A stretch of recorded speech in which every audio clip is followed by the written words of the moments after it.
all you fine cats and kittens. You guys have probably been wondering where I was. Well, let me tell you, it's been a month. I think it's been a month. I don't remember the last time I updated, but it's been a little bit, and there's some good reason for that. So, current Garmin, I just plugged all this shit in. Current Garmin red light speed timer data is available. Okay, I don't care. Select, it's good. I don't need anything from that right now. Anyway, I got rid of my apartment. That's right.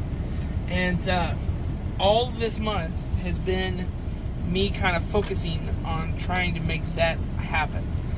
So, it was a lot of pre-planning about where everything was going to go, about what needed to go where and how it was going to happen and how it was going to move and all of this different stuff. And the thing is, I'm not moving into another place. So I'm going to stay with my uncle in Fort Worth while I'm at home, because I'm almost never home. You know, it got towards the last 2 months, trying to pay rent was just a pain. You know, trying to get home to pay rent and trying to get off the road to do it. And I was getting home, and the last couple of months I was just getting home like maybe 2 times in a month. I'm seeing my apartment for 48 hours. I'm paying $1,200 a month for an apartment. I finally just said, I just can't do this. This is ridiculous. And so I had thought about it. I put in my 30 days notice, like on the 2nd of March.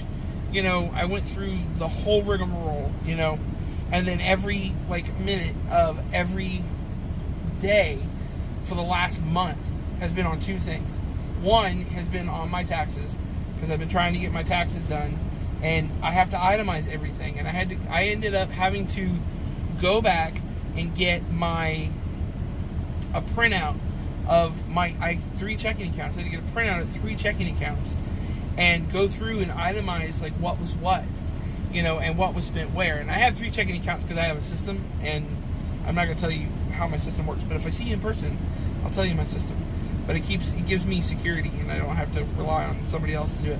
Anyway, so I had to go back and outline everything and then figure out what was expenses and what was not, and do all that work. And I did that, and then I had to turn all that information into the CPA. And so the CPA and I have been going back and forth. And so a lot of my time was spent on that, trying to get my taxes taken care of. So hopefully I don't have to pay any taxes this year. Next year I'll have to pay something, but this year I won't have to pay anything. And then the other thing was just trying to coordinate, figuring out how I was going to move, you know, who could come and help, who wasn't going to be able to help, you know, all this different stuff. My friend who was staying with me, where was he going to go? You know, when was he going to go? When was I going to go? You know, and finally it all just kind of came together, and I just did not have time to do a video. And I had videos that I wanted to do. I had a repair, I think, near El Paso again for a coolant line, which I think I talked to you guys about at some point, but I'll have to go back and look at videos, because I'm not reviewing videos before I make a video. Not generally. Usually I'll look up like the title and see what's going on, but generally I'm not reviewing videos before I put a video up. So, but I had a video about, you know, having the dog with you when you go through weigh stations, and so, and a lot of different things like that. And I just, you know, I had a cool shot of like me coming into the storage unit and you know, getting the truck a couple weeks ago, and I just never got around to doing it, because all of my time was on taxes. All of my time was trying to take care of setting up my move or whatever. So, but that's all done. Like, all my stuff's moved. I got rid of the stuff that I didn't want to keep. I got the stuff that I wanted to keep in storage, not costing me anything, which is nice, because Mom had some space at her house in Dallas. My trains, I do model trains, and I don't know if I told you guys that or not, but I do model trains, and I do HO scale, and I do ON30, which is like O narrow gauge, and then I have the old style trains. I have some Marx trains that were built in the 50s that I put up around the Christmas tree every year. And so I was like, that was most of my packing. Like, I spent one day, like a couple of weeks ago, at home just packing trains, because I had so many damn trains. And I had more boxes of trains than I had boxes that came out of the kitchen. And I don't understand that. So it's like, I'm like, maybe I should calm down my collection a little bit, or maybe I should rent a storage unit with electricity and build myself a train layout so I can play with my trains. And I'm leaning towards the latter of those two, which is not intelligent. But it may or may not happen. I don't know. But it's like all of my trains had to go somewhere, and they had to go somewhere safe. And they couldn't go in the storage unit, or not the storage unit, but in my mother's shed at her house, because they would be out in the heat of Texas. And when it gets to 110 degrees outside in Texas, it can get to 130 or 140 degrees inside, which melts plastic, or can start to melt certain kinds of plastic. So it was just better to go ahead and put them somewhere. So they all went to my uncle's house with a couple other things, and we had, to set up. The cat goes to my uncle's house when I'm here. The dog goes to my uncle's house when I'm here. I end up helping him mow grass. I helped him fix. I sort of helped him fix one of his cars that I might buy.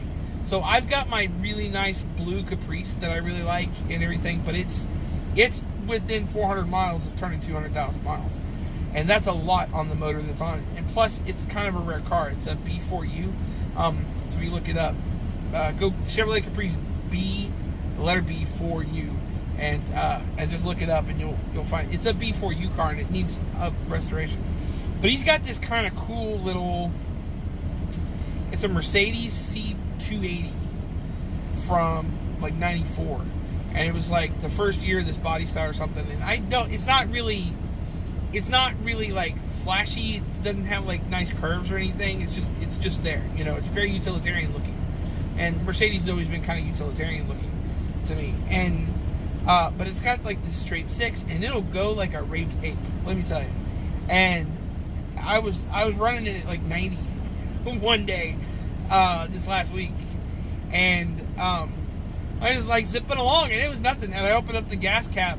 We went somewhere to go put gas in it. I opened up the gas thing, inside it gives you all the tire pressures, and it says for regular tire pressure, it's this much in the front, this much in the rear, and then it's like for above like such and such Fahrenheit or Celsius degrees outside, it's this much more tire pressure, or this much less, or something. And then it's like if running above 100 miles per hour, it's this much more or this much less tire pressure. And I'm just like, wait, go back. Like the last one's like if driving more than 100 miles per hour, it's this. And I just thought, holy crap! They're like, they already know. They're like, if you're gonna go 100 miles an hour, just be safe about it. They're like, we know you're gonna go 100 miles an hour. Just try to be. Here's some information to keep you from wrapping yourself around a telephone pole. And I'm just like, well, that's cool. But it's got this straight six, and you kind of, when you romp on it in like under a bridge or a tunnel or something, it makes some nice noise. And so I kind of want one. And so I started looking for one of those. And but I helped him fix his, and I may buy his because it's got its issues. And it goes pretty good, but it's kind of like a leak in where like if it rains, it leaks into the car, which I think is the windshield seal or something like that. But anyway, so all of that to basically tell you that I'm back, and I will be trying, now that I don't have to worry about my taxes, and I don't have to worry about trying to move out of my apartment. I'll be able to spend some money on maybe some like another camera facing forward. In the meantime, I'm probably just going to use the Garmin for anything that I really see that I really like, and that's pretty much it. So here I am. Pepper and I are here. The cat is here in the truck because she didn't have anywhere else to go. We're all three homeless at this point. So so we're I'm gonna set up the truck and about to try to find a load to go somewhere and start making money again, and hopefully pocket it and buy land or do something with it. I don't know if I'm going to start my own authority. I kind of like having somebody else's authority, running under their authority. I want to get to the point where I start my own company, but I don't know if I'm quite ready for that yet. So, but I'll get there. I got time. I'm 37, so I got a little time, but we'll get there. Anyway, that's it, guys. I'm glad I could update you real quick, and y'all keep the shiny side up. I'll see you down the road.